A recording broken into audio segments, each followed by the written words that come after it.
Let's talk about some Prime deals, and Call of Duty is back in the news cycle. Also, what's Nintendo up to? Let's get into it here in the game news. How's everybody doing?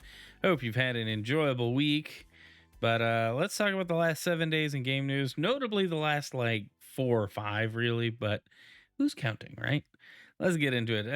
As our first topic, new dynamic background featuring the Xbox 360 Blade UI is now available on the Xbox Series X and S systems, which is a good looking background. Got it full screen here for you guys.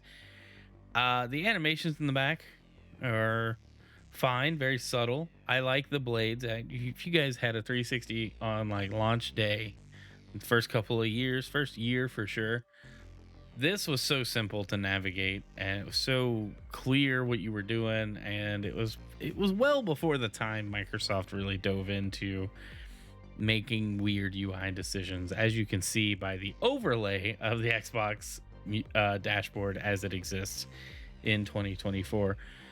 Still neat, kind of like it, but you know, it is what it is. All right, I just wanted to touch on that. That's available, I believe, or at least coming. But it looks good. Looks good. I enjoy the retro theme. I think I keep the OG Xbox dashboard background on my console right now, just because that's where it all started. Anyway, moving on. All right, Modern Warfare 3 set to come to Xbox Game Pass this month. This is July 10th. This is courtesy of Tom Henderson at Insider Gaming. Microsoft is set to launch Call of Duty Modern Warfare 3 and Xbox Game Pass later this month. The 2023 Call of Duty title will mark the first of the older COD games coming to Xbox Game Pass. Developed by Sledgehammer, the game generally received positive reviews from the community, but critics found its single-player content too short and lackluster. So, this comes around the same time the price change was announced. I don't think it's official. I think this is rumor slash leak info, insider info, hence insider gaming for sure. But there's no like official release. I feel like with our next topic, it makes sense for them to announce this maybe next week and go from there. I think if you're a Game Pass Ultimate subscriber that buys Call of Duty annually, you will no longer need to buy Call of Duty annually. Just is my guess. But I'd like to see this announcement. I would like to play the like TDM and traditional multiplayer modes in Modern Warfare 3 because Warzone is not my favorite, but give me some kill confirmed and I'm down to play. So that's cool. I can't wait to see it come to Game Pass. It'll be awesome. Just more added value to justify that price increase, I guess. All right, let's move on. More Call of Duty news.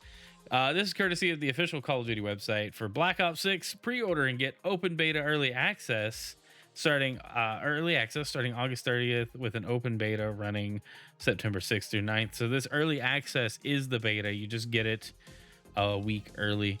The interesting thing is if you have Game Pass Ultimate, you also get the early access on August 30th. So it's not just pre-orders, it is Game Pass Ultimate subscribers also get access.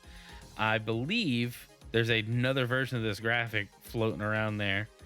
Maybe not on the official Call of Duty site, which is odd, but they're catering to multiple platforms here, not just Xbox. So be as generic as possible. Still though, very cool to see the Game Pass Activision integration kind of paying off early with the early access and everything. This starting August 30th makes me think that the Modern Warfare 3 release into Game Pass would happen next week and give players about a month of playing Modern Warfare 3's multiplayer modes and campaign and doing Warzone things as it exists, and then shifting into Black Ops 6 and kind of hyping up Black Ops 6 by reminding people that Modern Warfare 3 also exists.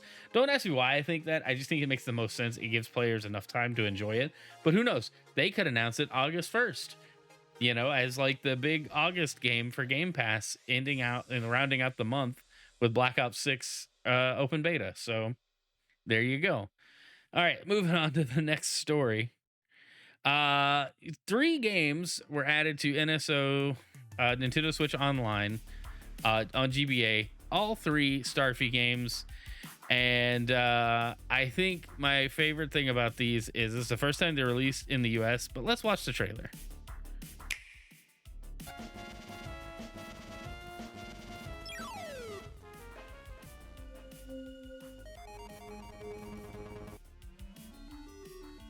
Three Starfy games dive on the Nintendo Switch.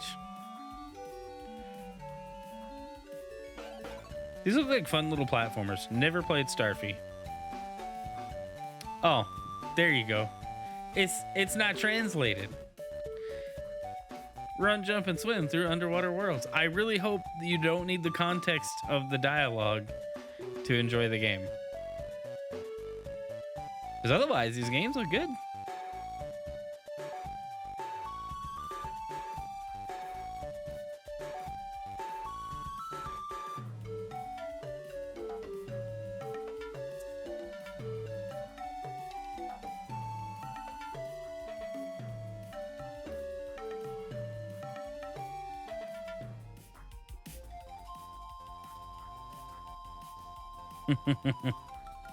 Yeah, available July 12th. So those are already out now. This was, announced just recently.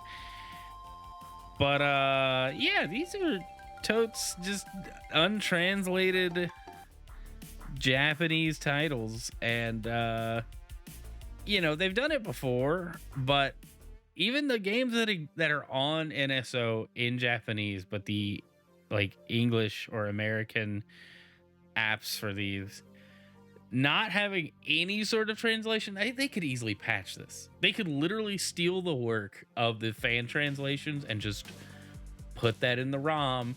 And what are you gonna do? What are you gonna do against Nintendo, who literally goes, "Hey, we own the IP that you did the fan translation for"? Obviously, it would be very scummy.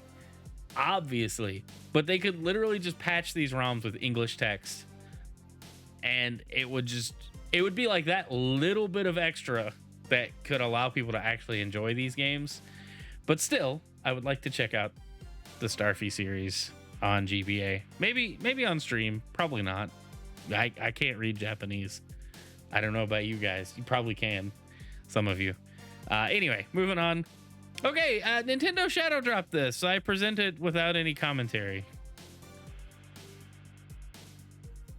Oh, I forgot. There's a whole YouTube video. It's a little creepy, so I apologize if anybody's creeped out.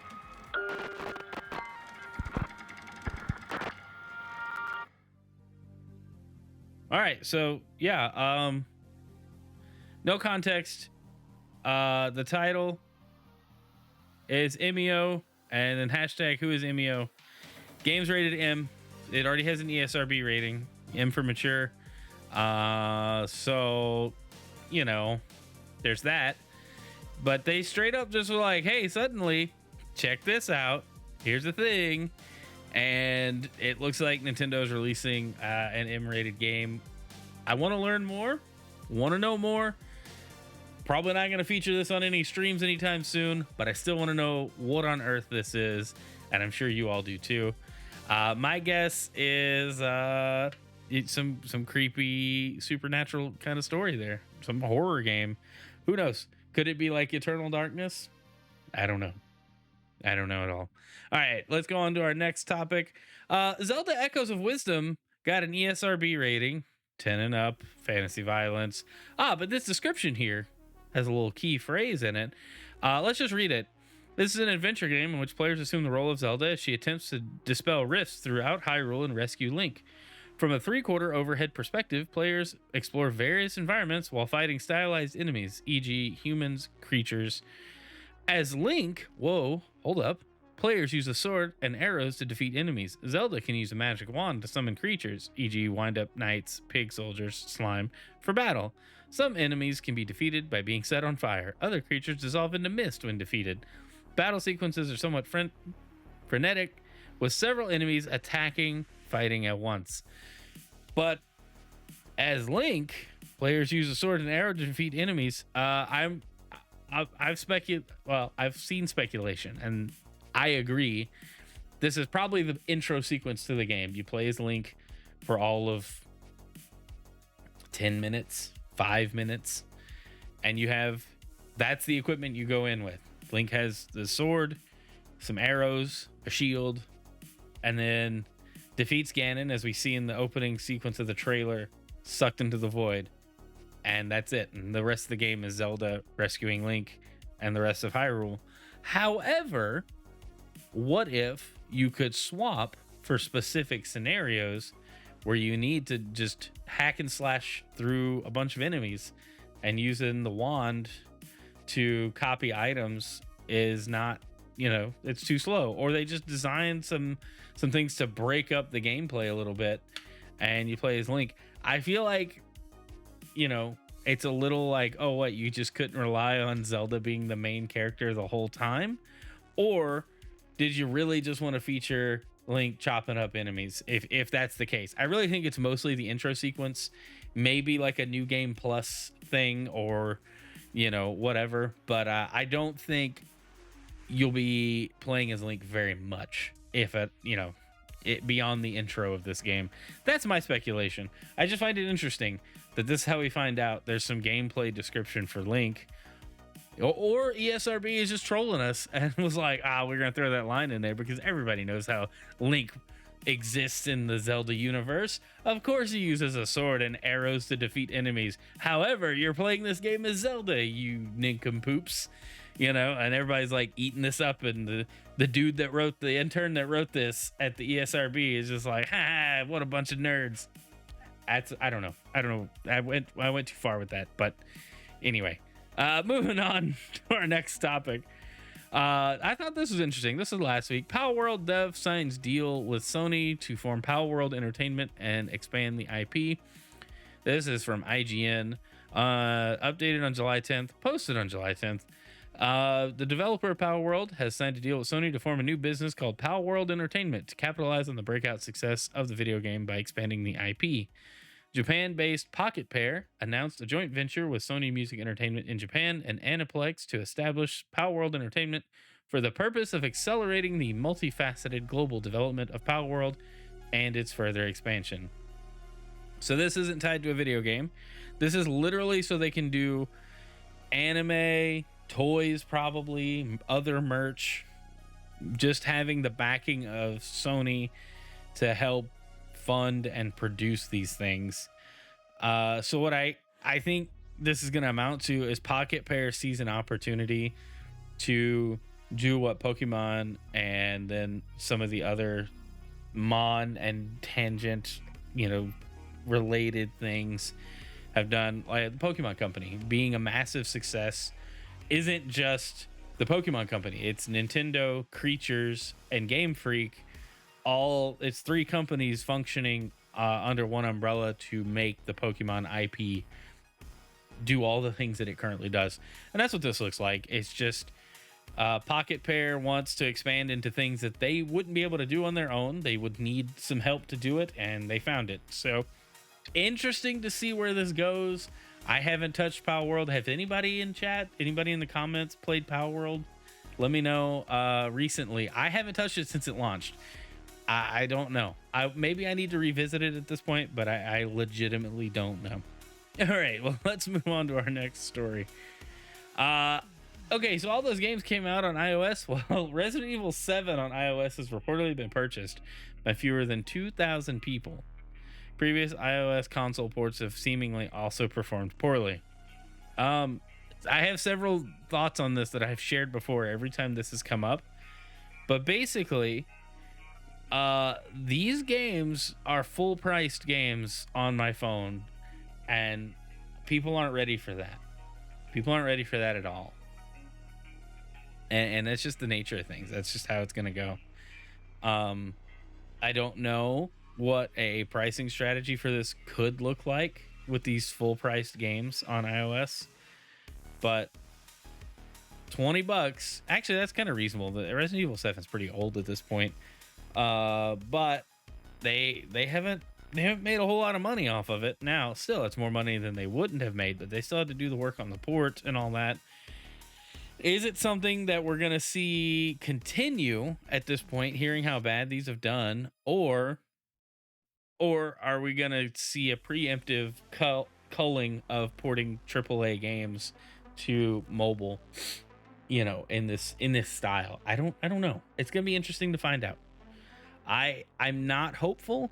I think Apple really needs to lean into Mac OS and Apple TV OS, as opposed to trying to sell me on the fact that I can play this AAA experience on my phone, because legitimately it doesn't affect me. I can cloud stream just about all these games to my phone in some form or fashion.